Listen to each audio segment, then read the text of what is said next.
Hi everyone, my name is Steph, this is the Novelty Corner, and welcome back to my channel, and welcome to the weekly book steep where I wrap up the last 7 days worth of reading. I apologise in advance. The weekly book steeps for the next couple of weeks, you're going to see me with my new hair. It is red. This lighting is terrible because I'm actually filming at 2 o'clock in the afternoon, which is not a time that I usually film, because I had a hair appointment this morning that I had to do some running around, and I'm out tomorrow morning, so limited weekend filming time. But pretty much the next 3 videos that are not weekly book steeps you're going to see are going to be me with my old hair, just because I pre-filmed a bunch of stuff, which I'm actually really glad that I did, because it's going to be really helpful, because this is the only video I have time to film today. There is also no tea. There is my vice, just because I need to get through the afternoon and get back into maybe reading something tonight and just centering myself, because this weekend did not start out with any chill. Those of you who know me know that I follow the Melbourne Mustangs in the Ice Hockey League over here in Australia. We won last night. I was at the game. It was a Melbourne derby. It's always very stressful. We won. We won significantly. We were ahead for the entire game. So in that regard, it wasn't quite so stressful, but just the Melbourne derbies in general, very stressful. And I didn't get home till 11 o'clock. On these weekends, I find refinding my balance a little bit trickier.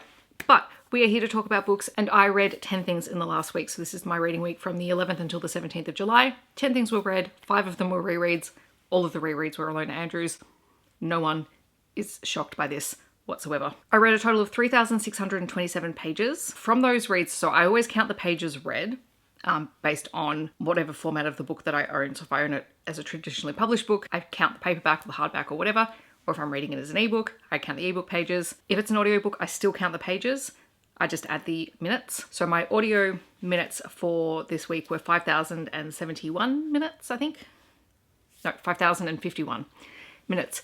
But those of you who are very familiar with me know I don't listen to anything on less than 2 times speed. Often it's faster. And before anyone comes at me, yes, I actually can process people reading at that speed. I read faster than that speed. There are a couple of books that I read this week that were immersive reading. So I was reading an ebook or a physical book and the audiobook. And the audiobook actually slows me down. I usually listen to the audiobook for pronunciation or for genres that I find just a little bit challenging. So that's why I do that. Thankfully, I had 0 DNFs this week and 2 project books. Since I'm holding the project books, let's just do it in this order. You would have seen my fantasy romance, cozy fantasy reading vlog that came out on Friday last week. In that video, I talked about 3 books that I read, 2 of them being The Night and the Moth by Rachel Gillig, which I loved. You want to hear my full thoughts and immediate reaction, please go watch that. I have read this and the Shepherd King duet. I actually really love this, even more so than the Shepherd King duet. This just fits sort of more my reading style and things that I like in a fantasy book, which is really difficult to do, just putting it out there. And also The Faraway Inn by Sarah Beth Durst, which is a YA fantasy and is utterly delightful, very cozy. This is a very pretty edition. All those thoughts in that vlog. As for my Ilona Andrews rereads, I finished my Innkeeper Chronicles reread. So one fell sweep, Sweep of the Blades, Sweep with Me, and Sweep of the Heart. I did contemplate just starting the Innkeeper Chronicles again as soon as I finished that, because Innkeeper Chronicles of all the Ilona Andrews books are my comfort rereads on graphic audio. I don't know what it is about them and that particular series. I love everything, and I love, like Kate Daniels, hand on heart, if you had to make me choose a favorite series, I would probably pick that one just for the world building and the characters and all of that. But in terms of audio rereads and the graphic audios, I love the Innkeeper Chronicles. So there is that. And then because I couldn't just go back and start the Innkeeper Chronicles, and I literally just finished the Kate Daniels reread, I decided to listen to the audio for Burn With Me, the graphic audio version. So yeah, what else is new? So then in terms of new to me books this week, I read Grumpily Yours by Teagan Hunter. I received an early e-arc of this for reviewing before release date. This is the second book in the Stick Taps series, and we are following Ezra, who is an ex-NHL player who stopped playing due to injury, and he has a permanent limp and chronic pain that he's living with. And he is one of the co-owners of a cidery that he and one of his ex-player friends have started up together in a small town. One of the things that he does in order to sort of make up for the fact that he can no longer play ice hockey is he likes to drive very expensive cars very fast. Not something I condone, but that's his thrill-seeking thing. And the local town sheriff has been very lenient with him, except on this last instance when he gets caught. He decides to kill 2 birds with one stone and bribes Ezra into hiring his daughter Summer, who is in her mid to late 20s. She is a chef. She was a chef in Chicago and has ended up blacklisted, and we find out kind of more about that throughout the course of the book. She has been back in town because her father has had some heart problems and she wants to stay close to him, and also she's trying to figure out what to do now that she's been blacklisted. So reluctantly, Ezra hires her initially to help man the bar, and then he finds out that she's a chef and works on convincing her to help redesign their kitchen and prepare it in order for it to be able to serve, proper food. This is very much a bit of a grumpy romance, and I kind of adored it. There's an age gap between the two of them. I think it's about 7 or 8 years. And I did like that it touched on the fact that Ezra is living with chronic pain, and that the thing that he loved, his career, caused that. And he is having to rebuild his life in the aftermath of it. So very interesting, very fun read.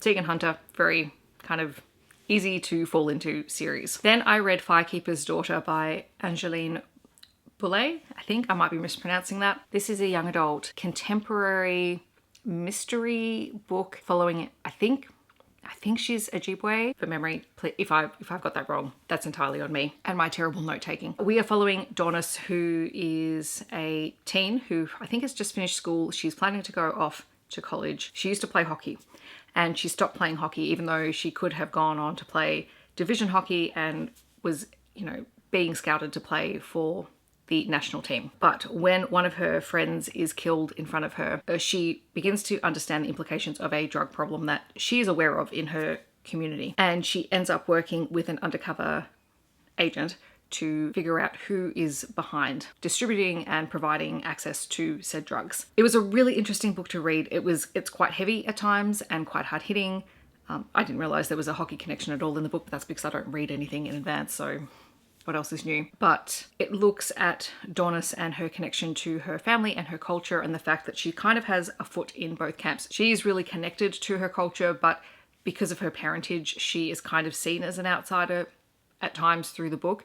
And so she's trying to figure out ways to kind of prove to people that she is who she is. Her relationship with the undercover agent is complex and complicated, and the entire mystery plot around who is behind everything really brings into light and into question the people in the community, the people that she thought she knew, family, friends, all of that. Like it was really, really interesting. So it's a long book, but it is very, very worthwhile reading.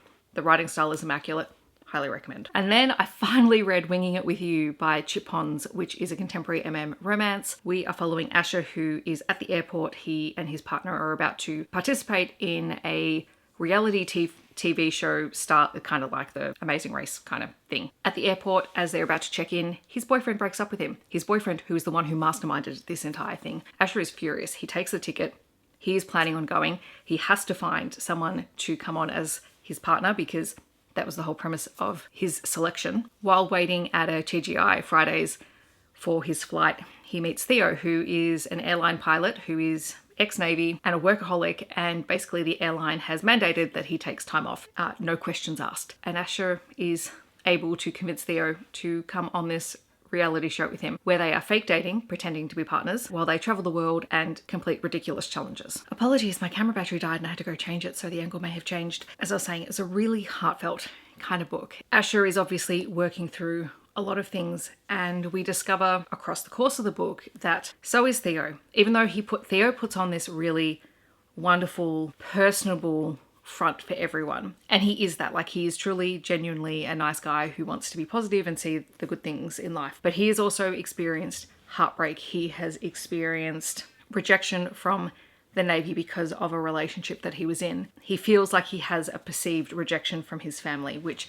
is because he pushed everyone away after a number of things happened. And so both of them are dealing with this. I was very teary for the last part of the book, but it is beautifully written. Pons is a great author, and I'm really glad that I finally picked it up. Highlight of the month for sure. Very, very easy highlight. Which brings us to the things that I am planning on reading this week. I don't have a huge number of plans. I have started reading In Stormy Weather by Chelsea Curto. I love a romance book that features people doing weather-related things. Like, it's something that I like. So I'm hoping to finish that today. I will probably continue my graphic audio reread of the Hidden Legacy series, so I've got 2 more novels and a novella. The other thing that I would like to try and read is a book that I actually picked up yesterday, before I went to the hockey. So we currently have the Q-Lit Festival here in Melbourne, which is a queer festival with a number of events across this week and this weekend. I can't actually get to very many of them, but one of the things that happens during this week is that Aesop, the skincare brand, hosts their Queer Library, which is when they remove stock from their shelves in one of their stores, and they actually replace it with books by queer authors or queer allies. And then you can go in and you can choose one of the books, no purchase required. You literally just get to pick the book and walk out with it. So I decided I wanted to go because it was very close to where I had to get public transport to the game last night. And I'd done a little browsing, and then the book that I ended up choosing to take home is Homebound by Portia Ilan, which has been blurbed by Madeline Miller, Kellyanne Bradley, and Ruth Ozeki. I know two of those, and Emma Donoghue was the other person who had blurbed it. It is kind of a literary sci-fi time slip-ish kind of book. It's kind of cool. I liked the first couple of paragraphs that I read. I believe it's also told in slightly different formats throughout the book. I'm really keen just to give it a try. Something completely random. I also really like the cover. It's very pretty. But we got a free bookmark that talks a little bit about the queer library, and this one is specifically dated for Melbourne 2026, and it has the theme of body of work, which is the theme for the books that were selected. I think they're all Penguin titles from memory, and then they sprayed something nice on it. It's a little bit strong for me. It's not something that I would wear day to day, but you know, every now and then it's quite nice. And then on your way out, they stamp it so that you know that that's where you acquired the book. So I thought that was really cool. I'm glad that I got to do it. I had to wait in line for about 10 minutes, but after that, it's all good. And, you know, thank you to my dad who waited for like the 15 minutes, the 10 minutes I was in line, and the 5 minutes that it took me to get my book and get out of there before we had to head down to get the tram to Docklands. It's funny because I actually tried to get there early because we were meeting at a particular time, and I was there 40 minutes early. And as I've walked out of the train station, I've literally walked right past my dad. Bless him, he was there early. And he said he would come with me to go pick out a queer book from a queer library. Anyway, he's a good dad. That's all I have for you guys today. I'd love to know what you've been reading, so feel free to chat to me about it in the comments. Otherwise, if you've read any of these books, feel free to talk about them with me down below, or share something that you're planning on reading in the next week or so. Would love to hear about it. If you want to let me know that you're here but you don't leave a comment, feel free to leave a plane emoji, as in the flying plane for winging it by Pons. Otherwise, I hope that wherever you are in the world, you're staying safe and healthy. I will see you in my next video. Thanks so much for watching. Bye, everyone.